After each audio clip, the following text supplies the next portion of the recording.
என்னத்த எல்லாமே தலைகீழா இருக்குது. எனக்கும் அதான் ஒரே குழப்பமா இருக்கு. இப்ப பொண்ணு திருக்கனத்தை விட விக்ரம் அங்க இருந்து காப்பாத்துறதானே மெயின். காப்பாத்து என்ன பண்ண போற? என்ன செய்ய முடியும்? அவளை லேசலாம் அவ அப்ப விடவும் மாட்டான், இவ அப்பனை விட்டு வெளியில வரவும் மாட்டான். விக்ரம் எப்படினாலும் மனசுக்கு பிடிக்காதவள தானே கல்யாணம் பண்ண போறான். அதனால அவன் திரும்ப நல்லசங்கிட்ட போயிடுவான். எனக்கு என்னமோ அப்படிதான் தோணுது. அவ சொல்றது சரிதானே. அவ எப்படினாலும் ஆனா ஒண்ணு சத்தியமா விக்ரம் தான் மனசுல இருக்கவா யாருன்னு சொல்லவே மாட்டான். ஏன்னா அவளை உண்மையா நேசிக்கிறான். அவன் மட்டும் வெளியில சொல்லிட்டா அவ அடுத்த நொடி இந்த உலகத்துல உசுரோட இருக்க முடியாதுன்னு விக்ரமுக்கு நல்லாவே தெரியும். சாகுற வரைக்கும் அவ யாருன்னு இந்த விக்ரம் சொல்லவே மாட்டான். என் கணிப்புப்படி சத்தியமா நல்லசனை விட்டு விக்ரம் வெளியில வரவே மாட்டான். இப்ப நாம என்னதான் பண்ண போறோம்?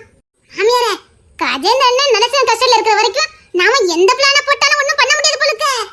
ரோகிணி தான் குடும்பத்தை அழிச்சவன் நல்ல சிவதாங்கதை எப்படி கண்டுபிடிச்சா? இவாளே கண்டுபிடிக்கும் போது பொண்ணுத்துறையால ஏன் கண்டுபிடிக்க முடியல? ரோகிணி கிட்ட உன் குடும்பத்தை அழிச்சது நல்ல சிவதாங்கதை சொன்னது யாரு?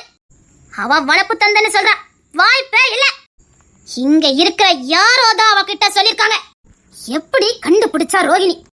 அப்படின்னா நல்ல சிவனுக்கு நல்லா தெரிஞ்சிருக்கு பொண்ணுத்துறை யாருன்னு, அப்படிதானே? ஆமா முடியாத. அதனாலதான் பொண்ணுத்துறை இருக்கிற இடத்துக்கு விக்ரம ட்ரெயினுக்கு அனுப்பியிருக்கான் நல்ல சிவன். அங்கேயே பகைய வளர்த்து விட்டுருக்கான். அவ எல்லாமே பிளான போட்டு தான் பண்ணிக்கிட்டு இருக்கான். விக்ரம தான் ஏதோ தொழில் போட்டின்னு நினைச்சிருக்கான். இல்ல, எல்லாம் நல்ல சிவன் பிளான தான். எங்கயோ வேற மாவட்டத்துல ட்ரெயினிங் எடுத்த பொண்ணுத்துறை கிட்ட எதுக்கு விக்ரம இவன் அனுப்பணும்? குறிப்பா கிஷோர் கூட ஏன் பழக விடணும்? கிஷோர் கிட்டயே நான் உன் சித்தி பையனங்கதை ஏன் மறைச்சான் விக்ரமே? இதுக்கெல்லாம் காரணம் நல்ல சிவங்கிற நல்லப்பம்போட கிரிமினல் வேலைதான். அப்போ எல்லாம் தெரிஞ்சுதான் நல்ல சிவன் பண்ணிக்கிட்டு இருக்கான். அதுதான் உண்மை. ஆமா, திடீர்னு போய் பொண்ணுத்துறை கிட்ட போய் மோதுன்னு சொன்னா எப்படி வயசு பைய கேள்வி கேப்பான்? ஏன் எதுக்குன்னு கேள்வி கேப்பான்? உண்மையை சொல்ல வேண்டியது வருமே. அதான் ட்ரெயினிங் அனுப்புற மாதிரி அனுப்பி அங்க பகைய உண்டாக்கி அந்த பகைய வச்சே பொண்ணுத்துறைய போட்டுதலுக்கு பிளான போட்டிருக்கான் இந்த நல்ல சிவன். அப்படின்னா செத்து போன குடும்பத்துல அந்த பையன் மிச்சம் இருக்கான்னு நல்ல சிவனுக்கு நல்லா தெரிஞ்சிருக்கு. அது மட்டும் இல்ல, கஜேந்திரன் விக்கிய எடுத்து வளர்த்தது எனக்கு தெரியவே தெரியாது. இந்த கஜேந்திரன் எதுக்கு விக்கிய மறைச்சே வளர்த்தான்? கஜேந்திரன் பத்தி எல்லா விஷயமுமே எனக்கு மர்மமா தான் இருக்குது. தருணை எடுத்து வளர்த்த அம்மாவும் கஜேந்திரனுக்கு உண்மையான தங்கச்சி தான். அதே நேரத்துல பொண்ணுத்துறை அம்மாவும் கஜேந்திரனுக்கு தங்கச்சியா தான் இருந்திருக்கு. அப்போ அக்கா பிள்ளைய தான் தங்கச்சி தத்து பிள்ளைய வளர்த்திருக்கா, அப்படிதானே? அப்போ தருண் யாருன்னு இந்த கஜேந்திரனுக்கு முறைய தெரிஞ்சிருக்கு. இப்படி 1000 கேள்வி எனக்குள்ள கேட்டுக்கிட்டு தான் நான் இருக்கேன். இதுக்கெல்லாம் விட சொல்ல வேண்டியவே கஜேந்திரன் மட்டும்தான். அதனால தானே நல்லசிவன் கரெக்ட்டா தூக்கி இருக்கான். அதான் தெரியுதே. அப்படின்னா இந்த நல்லசிவன் முழுக்க முழுக்க நம்மள தான் கண்காணிச்சுக்கிட்டே இருந்திருக்கான். நாம தான் படிப்பு அந்தஸ்து வாழ்க்கைன்னு வாழ்ந்திருக்கோம். அவன் முழு கவனமும் நம்ம மேலதான் செலுத்திருக்கான். எந்த நேரம் விலை தட்டலான்னு காத்துக்கிட்டு இருந்திருக்கான். நான் அவனை ஒரு பொருட்டாவை எடுக்கல, ஏன் எதிரியாவும் நினைக்கல. ஆனா அவன் முழு நேரமும் நம்மள பழி வாங்கறதுலயே இருந்திருக்கான். சரிங்க மாமியாரே, இப்போ நாம எதுவுமே பண்ண முடியாத சூழ்நிலை இருக்கோம். நாளைக்கு எப்படி? அவன் எதிரி பல முறை யோசிச்சு பல யோசனைகளை போட்டு பல திட்டங்களை போட்டிருப்பான். நாம படிச்சவன் புத்திசாலி. எப்படி ஜெயிக்கணும்னு எனக்கு தெரியும். அப்படி போடுங்க மாமியாரே. உங்களுக்குலாம் ஒண்ணு சொல்றேன், அவன் போடுற பிளான போட்டுக்கிட்டே இருக்கட்டும். அந்த பிளானை எப்படி முறியடிக்கணும்னு நமக்கு தெரியும். சரியான நேரத்துல எப்படி திருப்பி அடிக்கணும்னு நமக்கு தெரியும். உங்க ஒற்றுமை எனக்கு ரொம்ப முக்கியம். நாங்க ஒற்றுமை தானே இருக்கோம். செம்பகொலி தாய் பாசத்துல மிஞ்சி போயிருக்கா. அவ விக்ரம பார்த்த நேரத்துல இருந்து அவன் மேல பாசமா இருக்கா. இப்ப அவன் நினைப்பெல்லாம் விக்ரமுக்கு எதுவும் ஆயிடக்கூடாது, அவ்வளவுதான். அவன் செய்யற தப்பு, அவன் செய்யற பாவம் எதுவும் அவ கண்ணுக்கு தெரிய போறது இல்ல. பாசம் அவ கண்ணை மறைக்குது. ஏன்னா அவ குணம் அப்படி. அவன் நம்ம வீட்டு புள்ள. அவன் நினைக்கிற மாதிரி விக்ரமுக்கு எதுவும் ஆக கூடாது. எப்படி மாமியாரே? அப்படி இல்லனா நாளைக்கு எப்படி கல்யாணம் நடக்கும்? நீ எதுக்கு இருக்க? ஓய் மாமியாரே, கொஞ்ச நாள் மூளை சும்மா வச்சிருந்தல, யூஸ் பண்ணு. நான் பல முறையில யோசித்து பார்த்துட்டேன் மாமியாரே, ஒரு ஐடியா வொர்க் அவுட் ஆகல. ஆதிரவ தூண்டு மாமியாரே. மாமியாரே, அவ முட்டாள்தனம் தான் நம்முடைய ஆயுதம். ஆதிரவ முட்டாள்னு நம்ம மாமியாரே ஒத்துக்கிட்டா. ஆதிரவுக்கு நாம என்ன சொன்னாலும் புரிய போறது இல்ல. அவளுக்கு புரிஞ்சுக்க தன்மையும் வர போறது இல்ல. அதனால அவ முட்டாள் தான் தவிர கெட்டவா கிடையாது. போய் சொல்ல தெரியாது. அந்த ஆயுதத்தை நாம பயன்படுத்துவோம். அப்படின்னா மாமியாரே ஆல்ரெடி பிளான போட்டுட்டியே, அப்படிதானே? காலம் எப்படி வேணாலும் மாறும். இந்த அன்னைக்கிளி கிட்ட என்னைக்கு யாரையும் கவுக்கிறதுக்கு பிளான் இருந்ததே கிடையாது.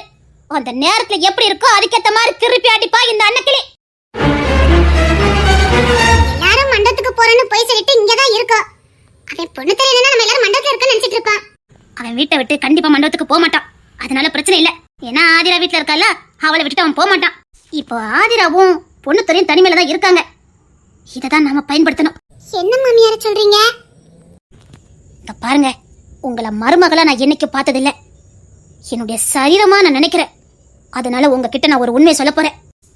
நான் ஆதிராவை வெறுப்பேத்தி தான் வச்சிருக்கேன். இன்னும் வெறுப்பேத்துவேன். அந்த வெறுப்பை நிச்சயமா அவ பொண்ணு தலையிட்ட காட்டுவா. நாளைக்கு தானே கல்யாணம், இன்னைக்கே முடிஞ்சிட்டா இன்னைக்கு நைட்டே கல்யாணம் பண்ற அளவுக்கு நான் பண்ணுவேன். அந்த நேரத்தை தமிழ் மீனா செம்பகொல்லி அங்க இருக்க கூடாது. ஏன் மாமியார தம்பி கல்யாணம் நடக்கணும்ல. அதே நேரம் கிஷோர் மூலமா ரோஹிணி அங்க வந்துடணும். எப்படி? அதுக்குதான் நீ இருக்கல்ல மாமியார. அண்ணன் தாலி கட்டுறத தங்கச்சி பார்க்கணும். ஏன்னா பொண்ணு தர அம்மா சத்தியம் வாங்கியிருக்கு, உன் கல்யாணத்தன்னைக்கு உன் தங்கச்சி பக்கத்துல இருக்கணும்னு. அவன் அதனாலதான் பாதி மன உளைச்சல இருக்கான். இன்னைக்கு அவனால தூங்க முடியாது. அவன் மன போராட்டத்தின் உச்சத்துல இருக்கான், வேதனையின் உச்சத்துல இருக்கான். ஆனா விடிற பொழுது அவனுக்கு நல்லதான் இருக்கணும். நான் ஆதிரா வச்சு கதையை முடிக்கிறேன். நீங்க ஆக வேண்டிய வேலையெல்லாம் பாருங்க, போங்க. மாமியார் ஆர்டர் போட்டீங்கல்ல, முடிச்சதா? மாமியார் நான் என்ன செய்யணும்? எடுத்து கொடுக்க வேண்டியல நீதானே. அங்க வந்துரு. உன் வாய் சாமர்த்தியம் ரொம்ப தேவைப்படும். வா. ஓகே மாமியாரே. சரி, நானும் மீனா குட்டியும் இப்ப பொண்ணு தர வீட்டுக்கு கிளம்புறோம். நீங்க ஆக வேண்டிய வேலையை பாருங்க.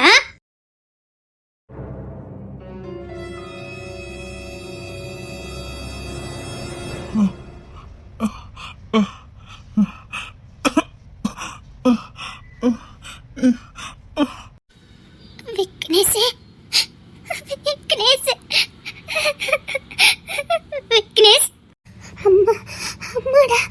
அம்மாடா என் செல்லம் விக்னேஷ், அம்மா கிட்ட வாடா, அம்மா கிட்ட வாடா.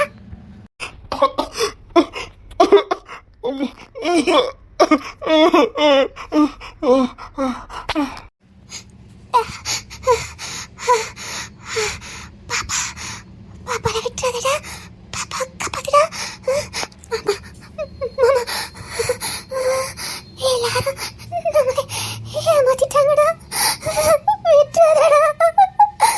விக்னேஷ், அம்மாக்கு வலிக்குடா, அம்மாக்கு வலிக்குடா.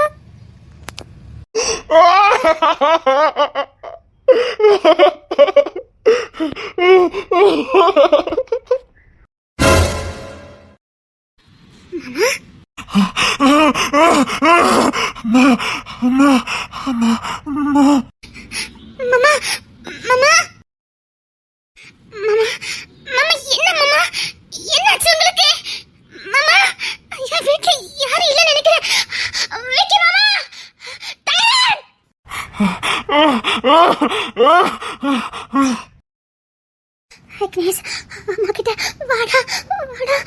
அம்மா தொட்டு பாருடா, அம்மா தொட்டு பாருடா. அம்மாக்கு வலிக்குடா, ஒருத்தரையும் விடாதடா.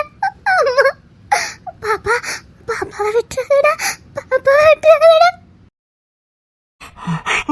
இல்லம்மா, அம்மா என்ன விட்டு போகாதம்மா. அம்மா என்ன விட்டு போகாதம்மா. ஐயோ, என் பேர்ல கூட மேல படக்கூடாதுன்னு சொன்னாங்களே, இப்ப நான் என்ன பண்ண? இப்ப நான் ஏதாவது தொட்டு ஏதாவது பண்ண ஆக்ரோஷமா கத்துவாங்களே. பரவாயில்ல, என்ன அடிச்சாலும் பரவாயில்ல. மாமா, மாமா. ஒண்ணு இல்ல மாமா, உங்களுக்கு ஒண்ணு இல்ல மாமா. நான் இருக்கேன் மாமா, ஒண்ணு இல்ல. முத கண்ணை தருங்க மாமா. தூங்குனது போதும் மாமா, கண்ணை தருங்க மாமா. நீங்க தூங்குனது போதும், கண்ணை தருங்க மாமா. விக்னேஷ், அம்மாக்கு வலிக்குடா, அம்மா கூட வந்துடுடா, அம்மா கூட வந்துடுடா. நீ இல்லாம அம்மா இருக்க முடியலடா, நீ இல்லாம அம்மாவால இருக்க முடியல. வாடா.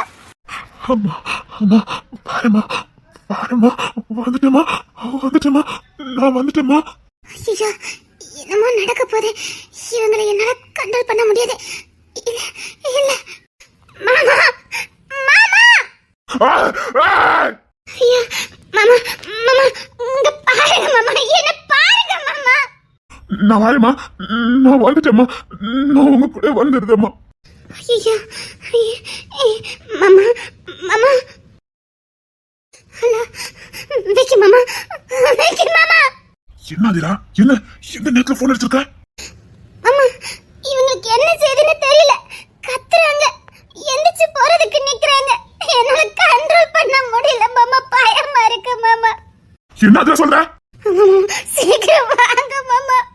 என்ன இப்ப வந்துட்டேன், நான் வரேம்மா, அம்மா நான் வரேம்மா, வந்துட்டேம்மா, வரேம்மா. அப்படிலாம் சொல்லக்கூடாது மாமா. மாமா என்ன பாருங்க மாமா, மாமா என்ன பாருங்க மாமா.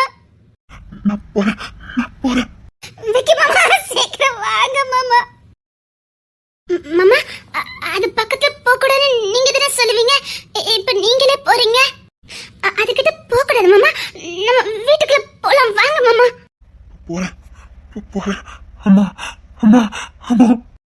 மாமா நான் சொல்றது உங்களுக்கு கேக்குதா இல்லையா? பொறுக்கற மாமா கிணத்துக்குள்ள போறாங்களா மாமா? பொறுக்கற. அம்மா கூப்பிடுறாங்க. அம்மாக்கு வலிக்குதா, அம்மாக்கு வலிக்குதாண்டா. பாரு, இங்க யாரும் இல்ல.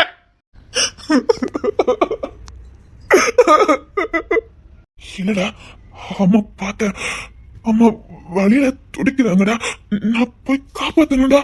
ஆம்பளை பையனா பிறந்து பருவனா இருக்குடா. உன்னை உள்ள போன சொன்ன, அவனை திட்டாதடா, அவனை திட்டாத.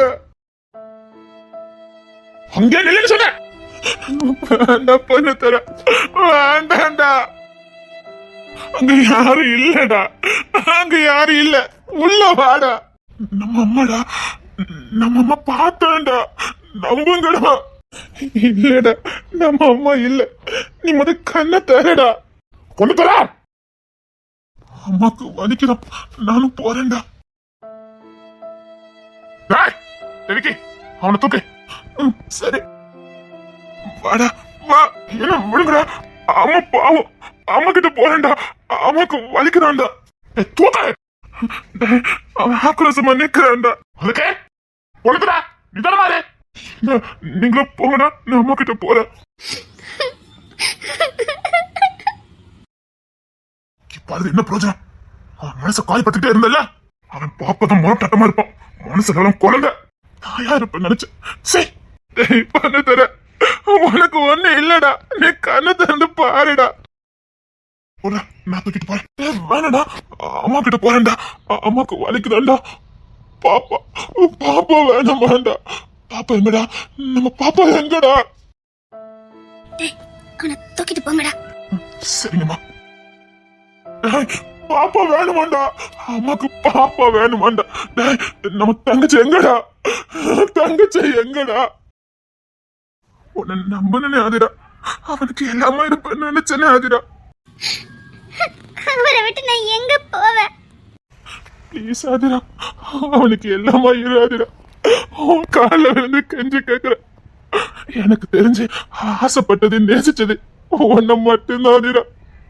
ப்ளீஸ் ஆதிரா, அவனை என்னால இப்படி பார்க்க முடியல ஆதிரா. படிச்சு சொன்ன உனக்கு புரியவே இல்லல.